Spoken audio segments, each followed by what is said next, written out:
Rita, Molweni, hello. Me right? Right, Mlungwa.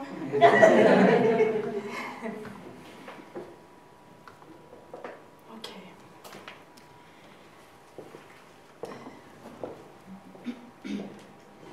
If you listen and take evasive action, action that's deliberate, action that's intentional, you can shape your future for the better. It's your choice. These next few moments, this talk, may very well change your life. It's your choice. I wish I had listened to, and not just listened to, but had acted on the subconscious whisper that I had when I was 10, 11, 19, 20, and 21. Very significant ages and moments in my life. But I'm blessed that at this age, in my mid-20s, I now do listen to the inner voice that channels its way through this vessel. That I won't have to realize what I know now only when I'm 80 years old. Because abantu bam, mina, this vessel plans on living our whole life. We're all dying, but ask yourselves how many of us are actually truly living. No matter how challenging your specific destiny is or will be, this country and this world could actually do with a little bit of you right now. The future isn't going to shape itself. In fact, the future is waiting to be shaped by yourselves today. Someone like yourself who made a critical choice to take a chance on change. And sometimes that change is unwarranted, sometimes it's unexpected, sometimes it's change that you don't necessarily welcome. Unexpected changes happen to all of us, and we're not necessarily designed to naturally embrace change. If we're honest, right? We often tell ourselves to defend, limit, and protect ourselves from and resist change. It's our natural instinct to do so because we want security, stability, and control. In our very design or makeup as human beings, we don't immediately embrace anything that's difficult, scary, uncertain, and uncomfortable, and in our minds at least, unnecessarily disrupts. Yet with unexpected changes comes chances and choices.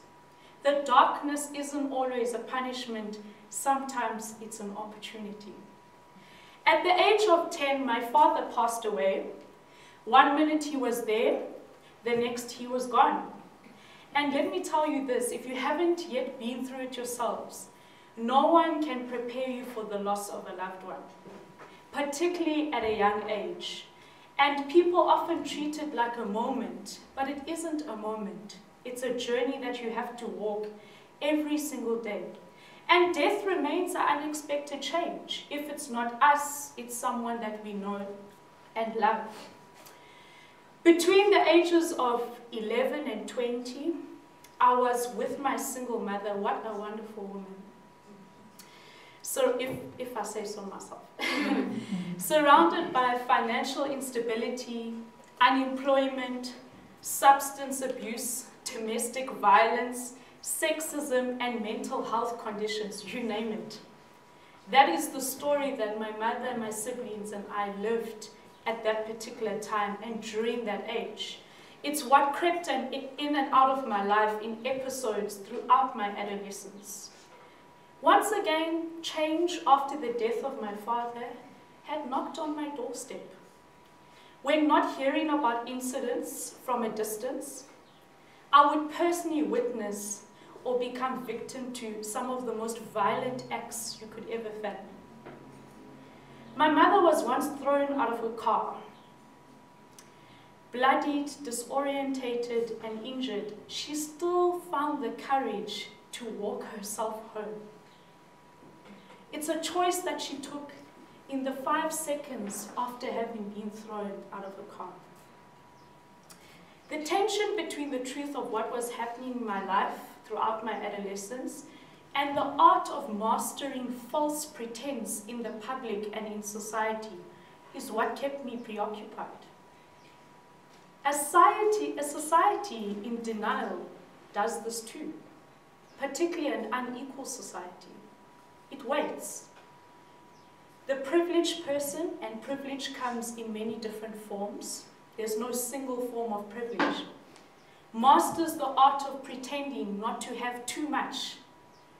And the disadvantaged person masters the art of pretending to have just enough when it's barely enough. And they have to be strong about it as well. We literally master the art of false pretense. And it's a conscious choice that we take. Like a society in denial waiting for change, as an individual, I simply checked out. I made a conscious choice to avoid taking a chance on unwarranted change. Could not understand that what was happening in my life was not just a punishment as I knew it and understood it at the time, but in fact was an opportunity. An opportunity to be, to do, and to have better for myself and for others. You see, you can use your life experiences and your pain as an instrument for your greatest growth. You can make a choice to embrace the darkness, to embrace unwarranted change. I actually realized this more outside of the deaths and violence I experienced. In 2009, I was 19, I was in a terrible motorbike accident. A speeding double cab bakkie hit me on the right rear side. And I flew, literally flew, a few meters and landed on hot tar. And strangely enough, my helmet was not scratched. There was not a single scratch on my helmet, but my head was cut open and required stitches. I think it was about 13 stitches. And for a moment, I could not feel sense in my legs. And if you've ever been through that, if you've ever questioned the loss of feeling in your limb before, you don't want to go through that.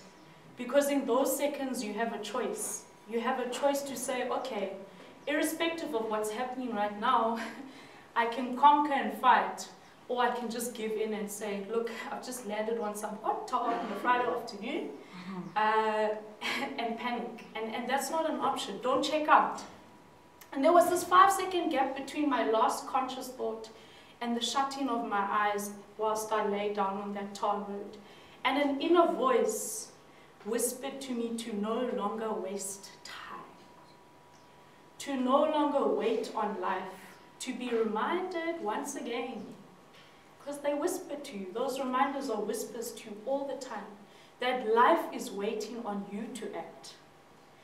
To instead of waiting like a half person who waits for another half person to make them feel whole again, I had to make a subconscious choice to just be my fullest, truest self. Think of it like this. There's always a 5-second window period, the smallest moment when you move from an idea you have in your head to acting on that idea. Think of the monkey bars you used to play on, or the trees you might have climbed during your childhood. As you transition from one bar or branch on the tree, you reach out for another. And there are a few seconds between that you have a choice to make. A choice to let go or a choice to persist. It's your choice. If we want to shape our future, we can't afford to wait, constantly on hold. By the way, how has auto mode been working for you so far? We have to make the conscious choice of acting now and realizing the change that we want to see in this country, in our world. In order to do that, we have to take chances. Chances to have the conversations we've never taken the chance to have. Difficult, but honest and open conversations between each other and in this nation. And I learned that lesson when my mother passed away when I was 21. I'll never forget the final moments I had with her alongside her bed in the hospital, and I knew that she was leaving. I knew. And I had a choice to weep and be angry and to say, why are you going? And I said, no, let's have that DMC that's long overdue, that deep, meaningful conversation. And it's a DMC this country has been waiting to have. My mother's death had an impact on me because it made me realize how easily you can lose someone like this. And the privilege that comes with having people like that, the privilege that comes with having the kind of country we have, that we so take for granted, particularly as privileged people. That is why we must not take the present for granted. Our present informs us and shapes us. The same can be said for our country. Perhaps as shapers of the future, we need to take the chance to fix our broken homes, to uplift our communities, and develop the relationships between and amongst each other as South Africans from all walks of life. Perhaps this is our assignment as individuals and as a nation. I believe that your personal identity and your story is part of a bigger picture and a collective story, and it's informed by a number of things. There's no single thing that informs your personal identity. It could be your geographical location, it could be your ancestry, it could be your history, it could be your nationality, your socialization, but it's also the personal choices you make as an individual. As a self-proclaimed, non-orthodox young white South African, I've always by choice attempted to live and think differently, because I'm a product of personal choice and difference. I was socialized to be conservative and to think and feel a certain way about other groups of people, but I made a conscious decision to be liberal and to embrace people from different walks of life, to respect them and treat them as my equal. It was a choice. A choice to unlearn, relearn, and learn constantly. Having grown up around difficulty, I've come to believe that we can't just accept, be, or do what is easy, because to whom much is given, much is required. People often question, how do you do what you do? Why are you the way you are? And I often see this in the facial expression of my fellow indigenous African brothers and sisters in the township, when instead of greeting them in English, I greet them in their indigenous language. So I'll be walking. Instead of hello ma'am, it's molo mapul, kanye molo mam. And they greet back molo sis. And then after they walk a few meters, they turn around just to check that and it's the little things like that. And I've learned through those experiences not to betray myself, my unique self. I'm unapologetic about it. Whether I'm accepted or unaccepted, I'm unapologetic. Knowing that in the shadows, someone actually awaits inspiration through myself and people that are surrounded by me. So let me tell you this. You'll know when you're on the right path when you don't betray yourself, when you don't have to negotiate your sense of integrity or compromise who you are. When you've taken a conscious choice to take a chance to be your true self. By the way, to walk in the area of your destiny, you can't be limited to working with people who look only like you. If only the exclusionists, the sexists, the racists in our country actually understood that.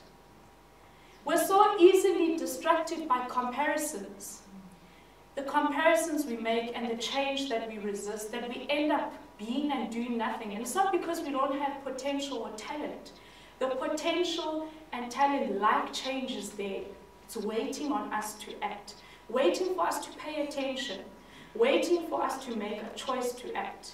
Yet we choose to wait and wait for the why, or wait for the who, I'm not quite sure. The talent you possess is not to be disregarded, overlooked, or undermined. In fact, whilst you are busy always wondering about the they, what will they do or say or think? Have you ever considered that what you possess as a unique individual is actually what they need? To find peace, you have to let go of the armor that you so dearly hold onto to defend and protect yourself from change. You need this need that you always have to feel accepted will make you so invisible in this world. And if you're invisible in and to this world, how will you shape the future?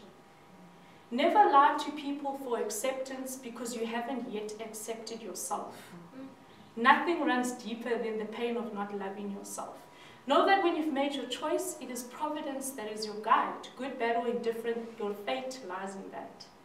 And that with choices, there's no in-between. You have to live your teaching. By the way, the world has enough preachers and masquerades. What we need are people who actually live what they teach. To be hesitant or silent is a choice. Trace back all the times where you hesitated or you remained quiet when you shouldn't have, and see how it deferred change. Change in your life and change in the lives of others. Unless something drastic happens to us, we seem to take for granted that tomorrow may not come. That we may just have passed out on the chance to make a choice that could have brought about positive change. You are one choice away from a totally different circumstance. Life is painful. We all live painful experiences in our lives. Might be quietly, you might speak openly about it, but it's there. Everyone's gone through something. But suffering is a choice. If you change some of your choices, you might just change everything, including the responses to the pain you experience. Know that although there will be people who despise you for your courage, your strength, your success, your tenacity, you constantly choose how you use your energy, space, and time to respond to that. If you keep letting people treat you the way they do, it will become a culture. If we keep letting racists and sexists treat our country the way they do, it will become a culture. If we allow others to do what they want, it will become normalized. It will become toxic. Have no doubt that your personal story will inspire a nation and shape this future. That's your power. That's your weapon. We're all human beings at the end of the day. We all need confidants. Confidants are there for you. They pick you up, they lift you, they want you to succeed. Let me share this with you. Be wary of those who remain silent when you share good news. Because those are not your confidants. But when last were you a confidant for another? When last did we make a choice to be confidants for South Africa? Take a chance on caring for yourself. You'll never be in the prime position to take care of others unless you take care of yourself. Align yourself with your purpose. Take a chance on your dream. It's scary because you might think you will fail. But how many dreams lie in the graveyard because people gave up on them? You can make more money, but you can't make more time. Stop wishing, start doing, lead the change we need. The bigger the chance you take, the bigger the change you will reap. Make that bigger choice. Thank you.